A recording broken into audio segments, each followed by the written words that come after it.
O que ela deveria fazer? 1.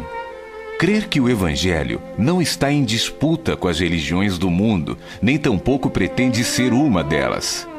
2. Crer que a obra de evangelização nada é além do viver em fé, a revelação do amor e da graça de Deus em Cristo Jesus, sem nenhuma questão. 3. Crer que toda missão, com o tempo, estraga a missão original, pois esta só permanece pura enquanto é fruto do amor que faz sem perceber e sem contar. 4.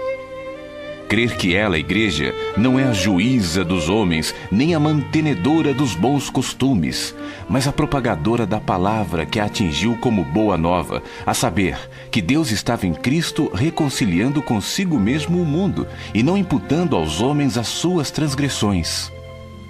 5. Crer que o Espírito Santo é vivo, livre e soberano, e que a palavra é viva e eficaz, sendo o trabalho do Espírito e da palavra convencer os homens do pecado, da justiça e do juízo, não sendo esta, portanto, a tarefa da igreja. 6.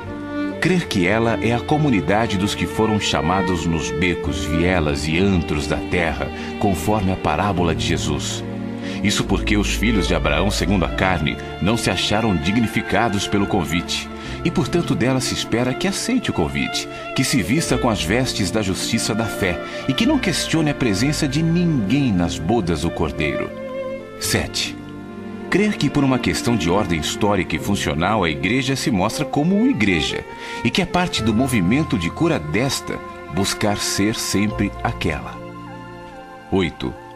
Crer que a única leitura bíblica que não perverte a consciência no caminho da lei, da moral e da religião é aquela que tem em Jesus a sua chave hermenêutica, sendo que depois dessa compreensão e fé, a única questão a ser levantada pelo povo de Deus ante a leitura da palavra é: como foi que Jesus interpretou essa questão com as ações de sua própria existência humana? É no espírito dos gestos de Jesus que a palavra encarnada se explica e se mostra aos nossos olhos. Ele a interpretou para nós. 9. Crer realmente que o fim da lei é Cristo para a justiça de todo aquele que crê. Portanto, em Jesus encerrava-se uma era e iniciava-se o que é. Tudo que veio antes era sombra. Nele, em Cristo, estão todos os tesouros da sabedoria e do conhecimento. Nele está todo o saber para a vida. 10.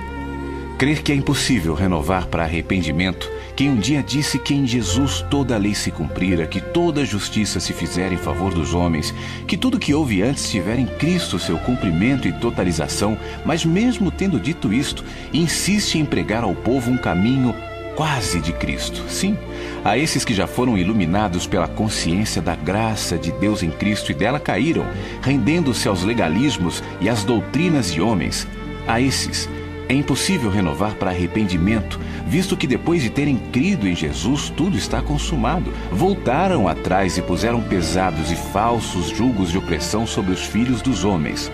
Esses não sabem mais o que é arrependimento e gratidão, esqueceram de quem são, visto que trataram a cruz como quem pisa nela e a desprezaram como o feito que fez. 11. Crer que os dons de Deus concedidos aos homens são para serviço, de tal modo que um apóstolo é servo de todos. Pois quanto mais se chega perto do cabeça, mais a mente deve discernir que a única forma de servir a Cristo é fazendo como Ele, esvaziando-se e se tornando figura humana, reconhecível em sua humanidade, e jamais usurpando nada da glória da graça de Deus. 12. Crer que somente nos tornando gente boa de Deus é que teremos qualquer chance de sermos percebidos genuinamente como povo de Deus na terra. Do contrário, seremos sempre apenas parte da religião cristã. 13. Crer que Deus não se contamina com a presença de quem quer que seja e que a igreja é como uma porta aberta, não é uma lavanderia nem um tribunal. Portanto, que todos sejam bem-vindos ao ajuntamento do povo de Deus. 14. Crer que Deus não está chamando clones para formar a igreja, mas chamando indivíduos completamente únicos e singulares, e que todos terão de fazer seu próprio caminho na graça de Deus. E, portanto, ninguém tem o poder ou o direito de julgar quem quer que seja por ser diferente. 15. Crer que o único dogma da fé é o amor, e que tudo mais sem amor é apenas presunção humana e de nada aproveitará aos olhos de Deus, mesmo que a doutrina esteja certa. 16.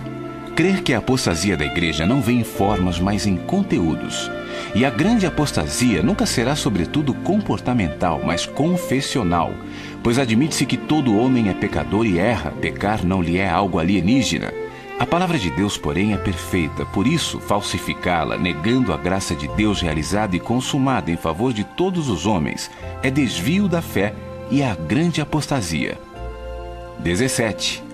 Crer que a língua é o pior veneno do homem, e que é pela língua que a igreja mais ofende a Deus e ao próximo, com seus juízos, certezas, arrogâncias e delírios, sendo, portanto, imprescindível que todo e qualquer progresso espiritual seja medido pelo modo como os homens usam a sua própria língua em relação ao próximo. 18. Crer que, se desejarmos ser aproveitados como servos no reino de Deus, temos de nos desconverter de todas as nossas práticas, valores, importâncias e dogmas anteriores, visto que o Espírito não tirará pedaço de pano novo para remendar as vestes velhas. Cada geração tem que ouvir a palavra com os ouvidos do dia chamado hoje, que é dia de salvação. 19. Crer que ter a mente de Cristo não é possuir conhecimento técnico da Bíblia, mas ser capaz de olhar a vida com o olhar da misericórdia, da justiça e da graça.